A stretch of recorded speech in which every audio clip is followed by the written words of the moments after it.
The hall was bright, cold, and filled with the leaders of powerful alien empires. They sat in tall chairs, wearing long robes with glowing symbols floating above their heads.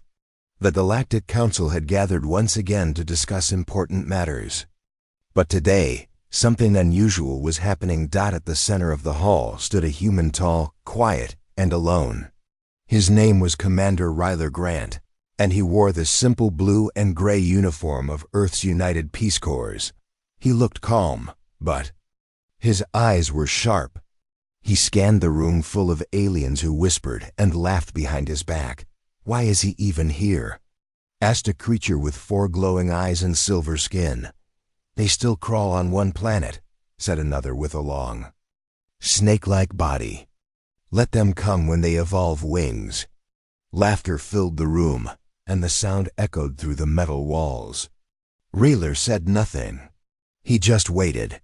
The council leader, an old being with skin like cracked stone, finally raised his hand. "You may speak, human," the leader said, his voice heavy and slow.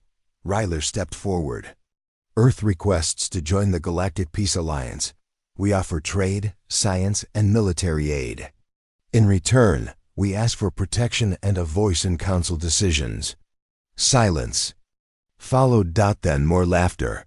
A creature with tentacles waved a long finger at him. "Protection? From what? Your own mistakes." Another added, "You can barely defend your moon." A third said, "We don't need another child at the grown-ups table." Ryler's jaw tightened, but he still didn't react. One voice stood out among the laughter. It belonged to a general from the Zarkith Empire, known for brutal war tactics. "Let me tell you, human, you are lucky we allow you to breathe in this hall. Crawl back to your dirt ball. You have no future out here." Ryler finally spoke again. His voice was low but calm. "We came in peace. But remember this moment. One day you will all remember that a man stood here and warned you." The council leader frowned. "Is that a threat?" Ryler smiled. "No, it's a memory, one you will regret." He turned and walked out of the chamber. No one stopped him. They didn't think they needed to. 2 years passed. The galaxy changed fast. Great empires fought one another for power. The Zarkith and Gralf wars destroyed 5 colonies. Trade routes became battlegrounds. The council, too slow and too proud, failed to stop it. They were too busy blaming each other, and no one noticed Earth had gone quiet. No messages. No trade. Ships, no movement. At first, the council didn't care. "Let the humans hide," they said. "They have no role in real wars." But then, strange things began to happen. One scout ship disappeared near the Sol system, then another. Then 10 more. The council sent a full patrol fleet. It vanished too. A transmission was found floating in the dark near Pluto. It was short. "You laughed. Now listen." Inside a council war room, panic filled the air. "Who sent this? Is it from pirates or the rebels?" "No," whispered a young analyst. "It's Earth. It's human tech." The room fell silent. "That's impossible," one general said. "Earth doesn't have the power to do this." But more ships were lost, and not just near Earth. Entire fleets vanished across different sectors, always the ones who once insulted the humans. Then, a full planet, Therex Prime, home to 6 billion Gralf, went dark. A peaceful world, untouched by war. When investigators arrived, they found no life signs. Every building was still standing. Every machine was off. Every body was frozen in place, dead, eyes wide, no wounds. On a wall, someone had burned one line. "We asked. You ignored." Inside the council chamber, chaos broke out. "They're killing without warning. This is revenge." "Why didn't we stop them before? They were harmless. No species can grow this fast." An alien diplomat stood and shouted, "What if they didn't grow? What if they already had this power and we just didn't see it?" "No," the council leader roared. "They were weak. The room argued for hours. But far away, another world burned. Ryler Grant stood inside a human warship deep in the Orion Belt. He wore black armor now, no longer blue and gray. The room around him buzzed with silent machines. AI screens showed movements of enemy fleets, planetary defense systems, and live attacks. He looked at the screen in front of him. One word blinked. Phase 1, complete. Beside him stood an AI called Prometheus, shaped like a human but glowing with red energy. Target for Phase 2? It asked. Ryler replied, Council Station 9, the one where they laughed the loudest. Confirmed, said Prometheus. Message sent? Ryler nodded. Yes, it simply says, Fire rises. In the outer edges of the galaxy, Council Station 9 received that message moments before it exploded. No missiles, no laser fire. Just sudden collapse, like the stars. Themselves turned against it. More empires panicked. Ships were pulled back. Defenses were raised, but nothing stopped the attacks. Because Earth didn't attack like others. They didn't fight for territory. They didn't waste time with warnings. They didn't ask again. They came, destroyed, and vanished. Every strike was silent, precise, and personal. On a quiet moon orbiting the ruined planet Velkir, a Growth general sat alone. He had once led the attack against Earth's early colonies. Now his world was gone. His people were hunted. He was one of the last. Suddenly, a door opened behind him. A human stood there, helmet off, calm eyes glowing in the moonlight. You, the general gasped. You're Ryler? Yes. You destroyed us. Ryler stepped closer. No, you destroyed yourselves. We offered peace. You gave us silence. We asked again. You gave us laughter. Now it's our turn. Please. The general whispered, tears in his eyes. Mercy. Ryler paused. Then said softly, Mercy lives in peace. You chose pride. The screen behind him lit up. One button. One command. And the moon cracked open from its core. Back at the council, only a few leaders remained. They sat in fear, unsure who to trust. Messages from their empires stopped coming. No ships returned. All eyes turned toward one final message from Earth. It played on every screen, every channel, across the stars. Ryler's face appeared. He stood in front of a quiet green Earth. We are not monsters. We are not savages. We were explorers, dreamers, and builders. We came in peace. We offered friendship. You gave us only laughter. You believed silence was weakness. You believed kindness was fear. But now you understand. Earth remembers everything, and Earth does not forget. He paused. Then said the final words. You should have listened. The message ended. In the ruins of what was once the strongest galactic alliance, ashes floated through space. And Earth, once ignored, now stood as the silent shadow behind the fire. They had not just survived, they had become unstoppable. The stars blinked in the cold darkness of space. Ships moved between systems. Councils debated. Armies prepared for war. But far from all this noise, Earth remained silent. No ships came out of the Sol system. No messages were sent. No trade deals. No warnings. Nothing. It was as if the humans had disappeared. And yet whispers began to spread. Why is Earth so quiet? Has something happened to them? Maybe the last war destroyed their cities. But one message, short and strange, reached a hidden station near the Growth border. It came from a scout ship. Do not enter Sol system. Everything is gone. But something is watching. Then the signal was lost. Admiral Krax of the Growth Empire stood in his command center, staring at the screen. He had no love for humans. He remembered the day Earth had begged for help years ago.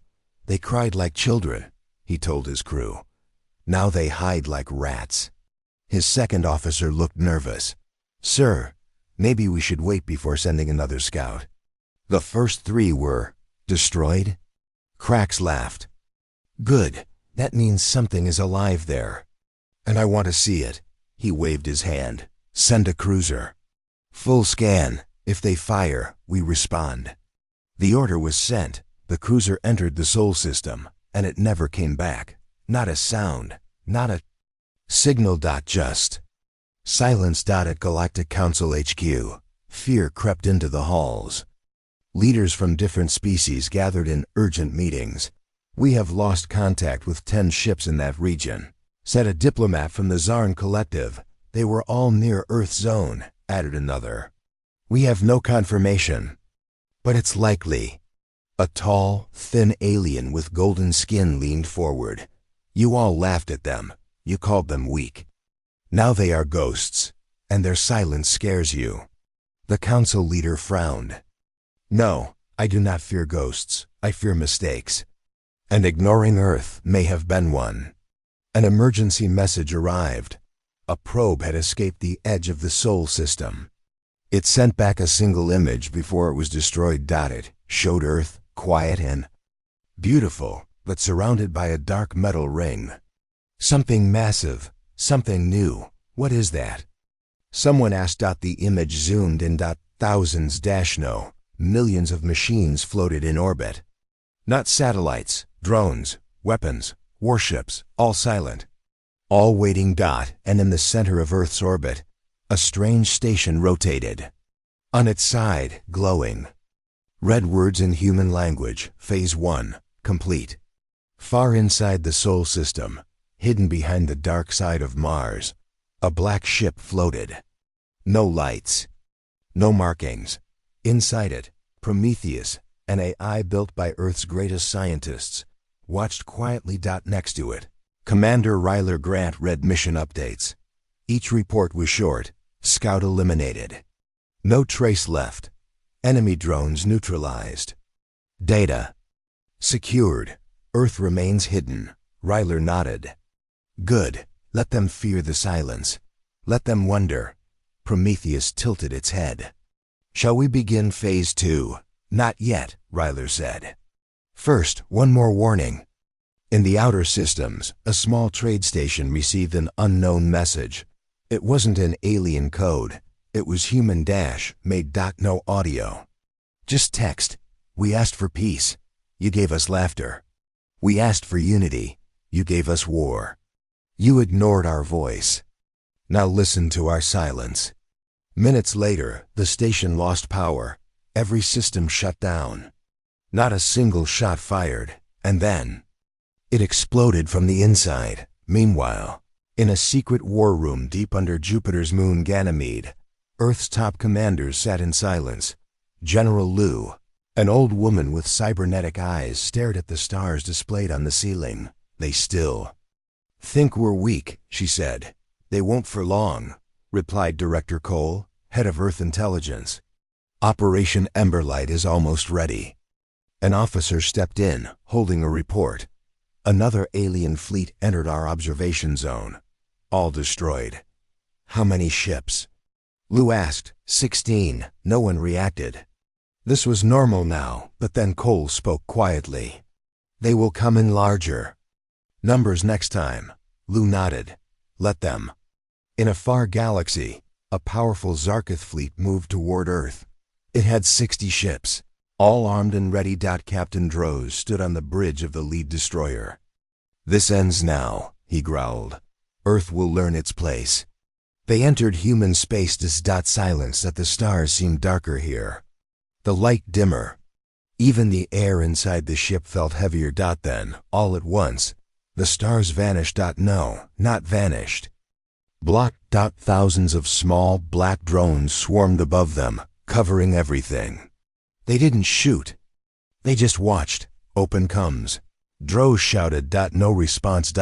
Then one ship exploded. Then 2 more. The rest tried to flee. Only one returned. Damaged. Shaking. Inside. The pilot had gone mad. He kept whispering. They didn't speak. They didn't warn. They just erased us. Back in the council chamber, leaders stood in silence as the survivors' logs were played. The footage was dark and broken. But in one frame, something appeared. A human warship. Unlike any ship in the Council's database, it looked alive. Like it breathed fire. Its hull shimmered with energy. It had no windows. No lights, just a red eye in the center staring. Someone in the chamber gasped. "What is that?" "It's not a ship," whispered the Zarkith ambassador. "It's a monster." The Growth general stood up. "We must attack now. Full force, before it's too late." "Too late for what?" asked a Zarn leader. "They haven't even spoken. We don't know what they want." "They want justice," a quiet voice said from the back. Everyone turned. An old, peaceful alien who had once traded with humans stepped forward. "They came to us with open hands," he said. "We slapped them away." He looked around the room. "Now they have closed their hands into fists." Above Earth, in the vast, orbiting ring of silent weapons, Prometheus watched all. It turned to Ryler. "Phase 2?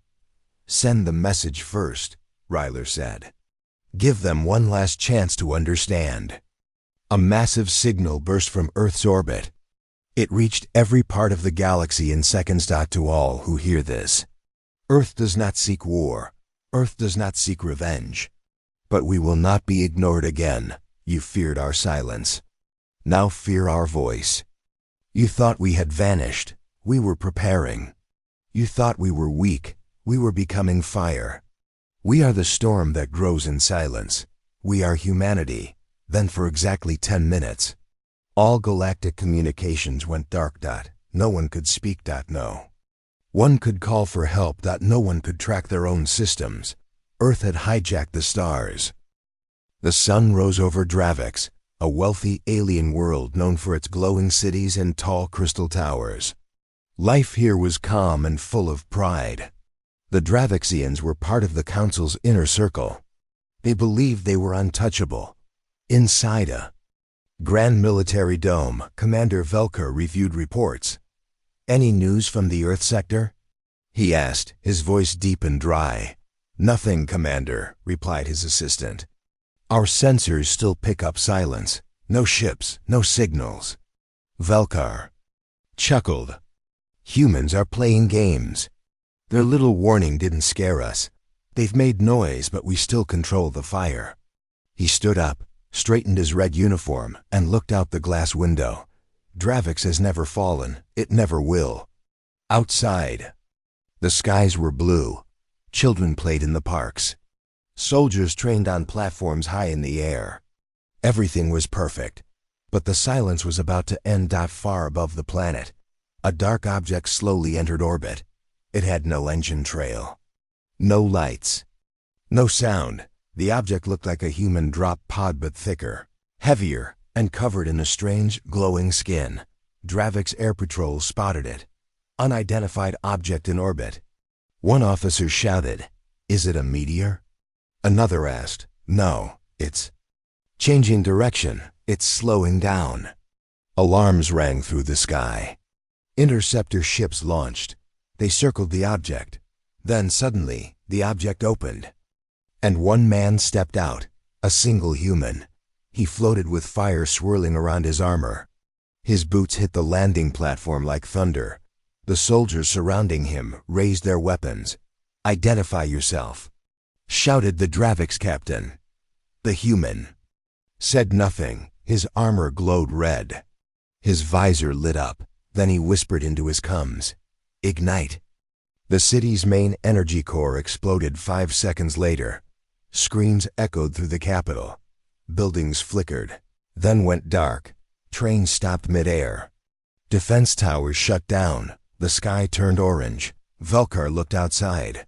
Flames rose in every direction. "What is happening?" he shouted. They've hit our core," said his assistant.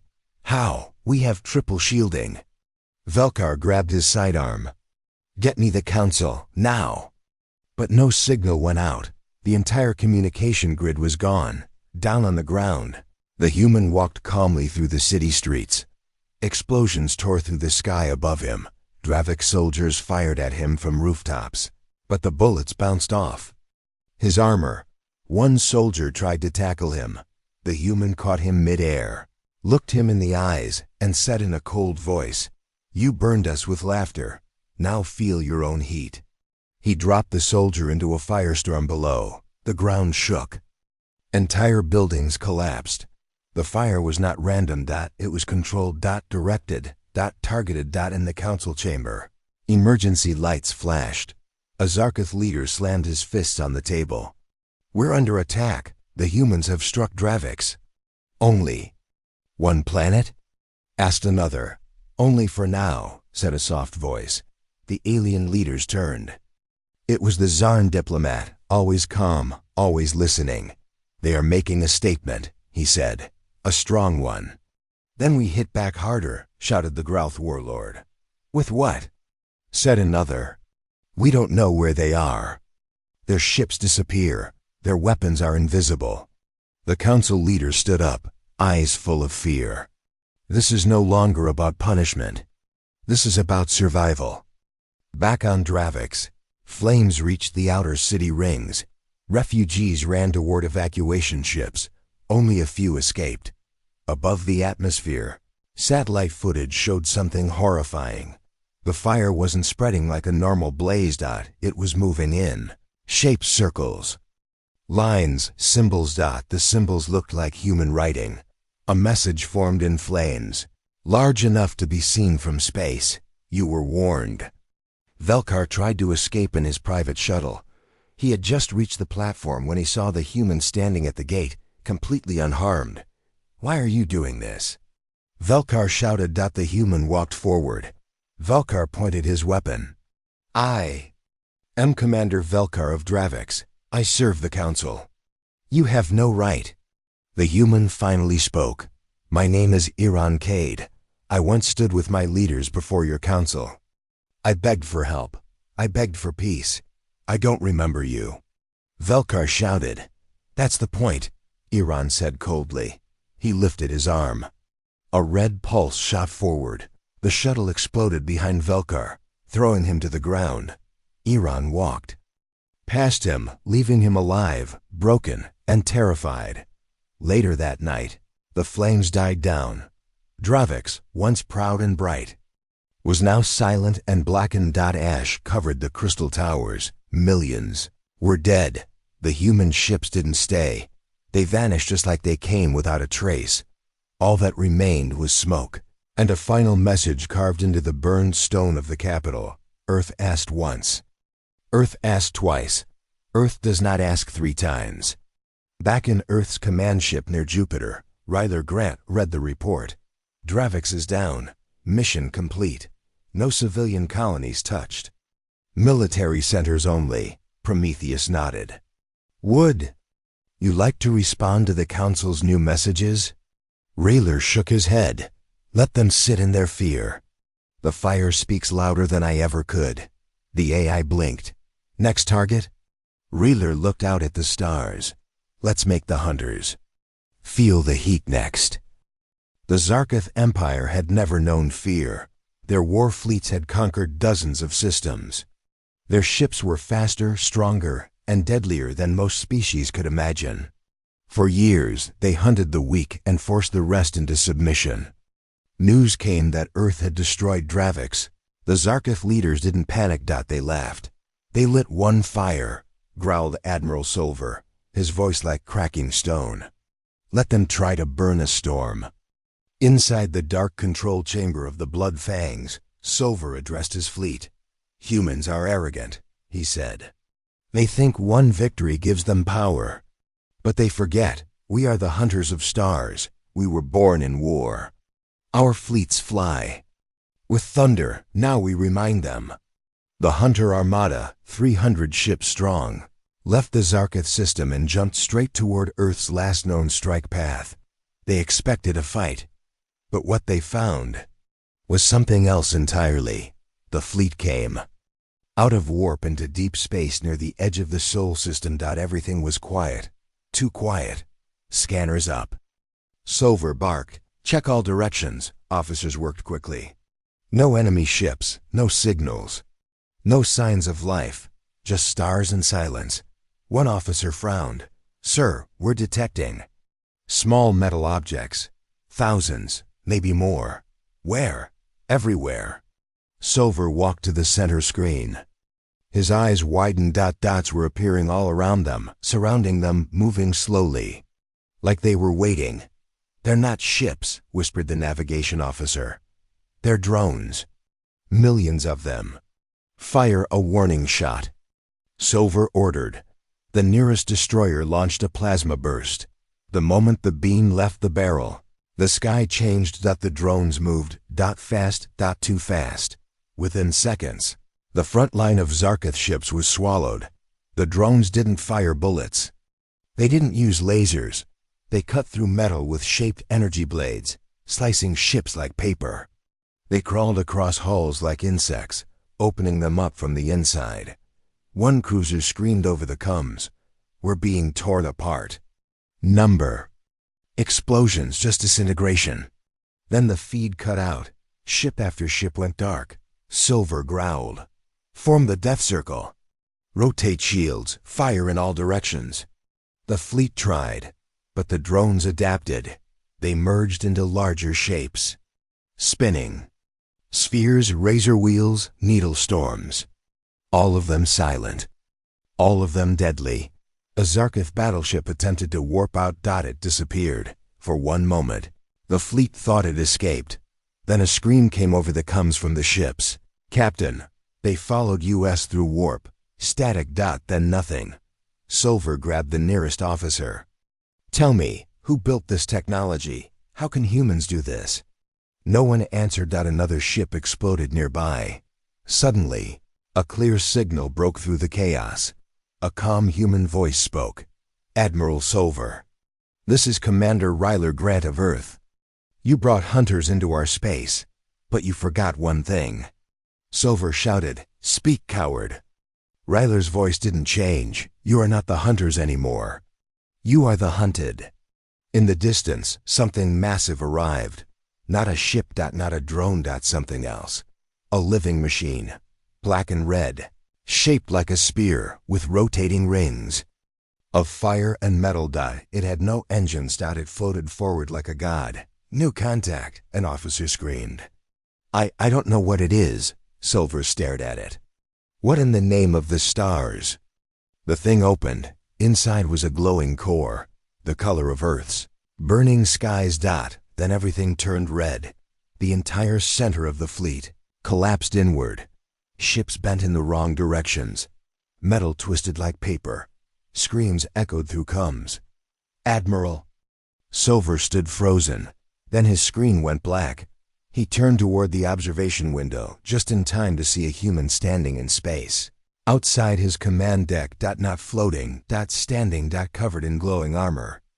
Staring directly at him. Then light. And nothing more. The Galactic. Council received word 20 minutes later. A Zarkith scout ship late to the battle had seen everything from afar. The hunter fleet was gone. Not broken. Erased. No wreckage. No survivors. Just silence. And then the final message appeared across council networks. No code. Just text. "You ignored our words. You mocked our warning. Now you meet our silence. Earth does not hunt. Earth ends the hunt." In the council chamber, chaos erupted. They wiped out an entire war fleet. This isn't just a response, it's a warning. How can we fight them? They have weapons we've never seen. Earth was never weak, said the Zarn diplomat. We were just too blind to see. The Grauth general slammed the table. This is war. The council leader stood slowly, eyes full of dread. No, he said. This is judgment. Far above Earth, inside the silent control room of the war station Orion Gate, Ryler stood watching the stars. Prometheus spoke. Zarkith fleet eliminated. 298 confirmed destroyed. 2 fled. 1 was allowed to escape deliberately. Good, Ryler said. Let the galaxy know what happens when the hunters become prey. Prometheus turned. Are we ready for Phase 3? Ryler nodded. It's time they see what Earth really became while they were laughing. He walked to the window. The fire has only started. The Galactic Council Chamber was unlike any other place in the galaxy, vast, cold, and filled with tension. Leaders from many species sat in circles, their faces grim. The once confident voices were now whispers of fear. The humans have destroyed the Zarketh hunting fleet, a trembling Growth warlord said. 300 ships ... gone. A Zarn diplomat leaned forward. And not only that, the hunter fleets didn't just die. They vanished. No wreckage, no survivors, nothing. Is this magic? Asked a silver-scaled alien, eyes wide.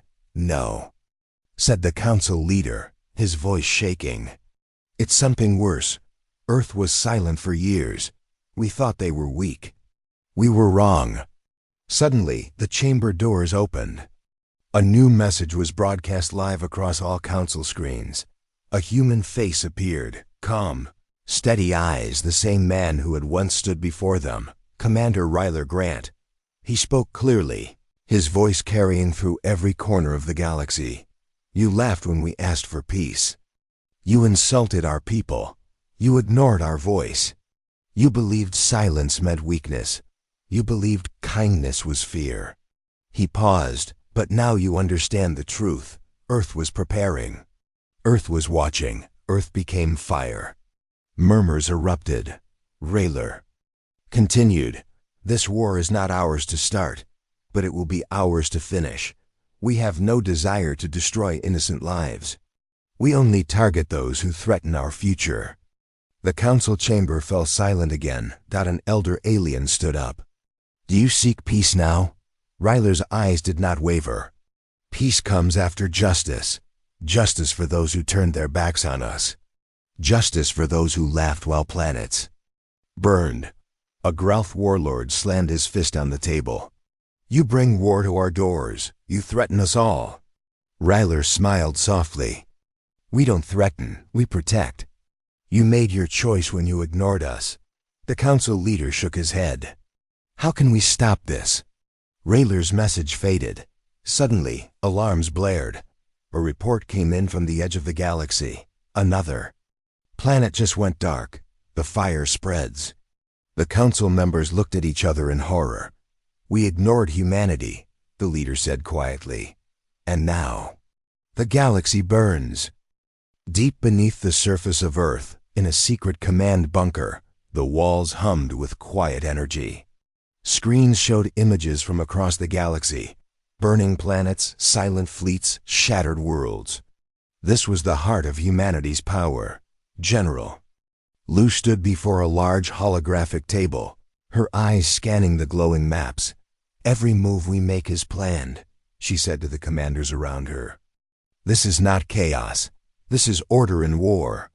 A young officer asked nervously, but how did we survive so long, hidden? How did we build such power without being noticed? General Lou smiled coldly. That is the doctrine. We don't start wars. We prepare quietly. We watch, we learn, we adapt. Director Cole stepped forward. Our ancestors remembered the past. They knew that peace is fragile. We train children from birth to protect Earth, not with brute force, but with strategy. One officer showed a file on the screen.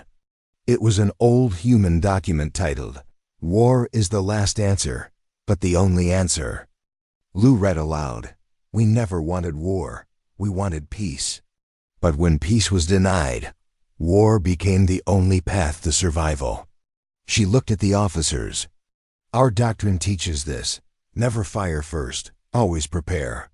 End a war quickly and decisively. Protect the innocent when possible.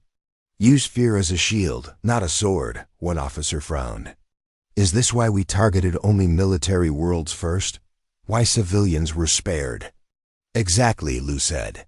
We send a warning with fire, but not total destruction. The message is clear. Obey or face the fire. Suddenly, the door opened. Ryler Grant entered, wearing his black armor. He spoke quietly. The galaxy will soon understand what it means to be ignored. Lou nodded. It is not just weapons. It is our will to survive. Ryler looked at the map. The next phase is ready. Then let's finish what we started, Lou said. Outside the bunker, Earth continued to turn, silent but deadly. The great hall of the Galactic Council was dim and filled with smoke from the many fires burning outside. The once proud leaders now looked tired and worn. Their empires were crumbling. Their fleets were broken. Desperation filled the room. An alien ambassador stepped forward, his voice shaking. Earth. Your power is unmatched. We come to offer peace. Tell your people to stop. Ryler Grant stood silently at the front, his arms crossed. The fires reflected in his eyes, cold and steady. You want us to stop burning your worlds? He asked quietly. Yes, the ambassador replied. We want peace. We are ready to surrender. We beg you. Ryler looked around at the council members. You ignored our calls. You laughed at our warnings. Now your ashes speak. The ambassador lowered his head. What do you want? Justice, Ryler said. Not mercy. Justice for the lives lost. Justice for the pain caused. The council chamber fell silent. Suddenly, a voice broke through. It was the Zarn diplomat who had warned before. If you demand justice, then so be it. But war must end. Ryler nodded slowly. Peace will come. But only after the scales are balanced. The room grew tense as words of surrender mixed with anger and fear. Outside, fires still burned. Cities were ruins. Families mourned. But in the ashes, a new order was being born. One where humanity would no longer be ignored.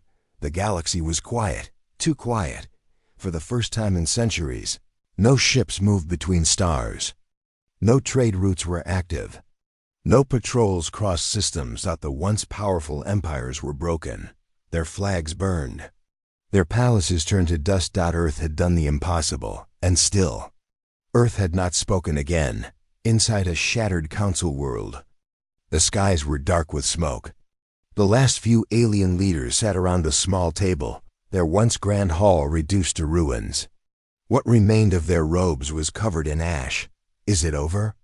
Asked a young Growth officer, eyes wide with fear. No, said the Zarn diplomat, his voice hollow. Earth's wrath may be complete. But war has only shifted. Suddenly, a signal broke through the static. The screen in front of them lit up. Commander Ryler Grant appeared again. Calm, armored, and surrounded by silence. His voice was strong, but not angry. Earth has finished its response, he said. We have punished those who mocked, laughed, and destroyed. He paused. But that doesn't mean we trust you. The alien leaders leaned in. You surrendered, you begged. You offered peace, Ryler continued. But peace forced is not. Peace earned. The Growth general spoke up. Then what do you want now? Ryler's eyes narrowed. Now you rebuild under watch. Far above a broken moon, Earth's new fleet hovered silently, ships like black daggers. Weapons hidden inside, quiet but awake. Inside the flagship, vigilant dawn, Prometheus stood at the command bridge. Wrath phase complete, it reported. But scattered resistance remains. Ryler stood beside it. Of course. Power never fades easily. Do we begin planetary governance protocols? Ryler didn't answer immediately. He walked toward the window, watching the stars. Double quotes, no. Let them breathe. Let them understand. But make one thing clear to all systems. Earth is not leaving. Back. On the surface, alien civilians emerged from hiding.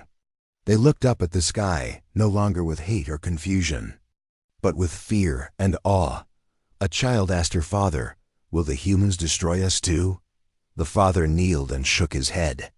Not if we listen, not if we remember.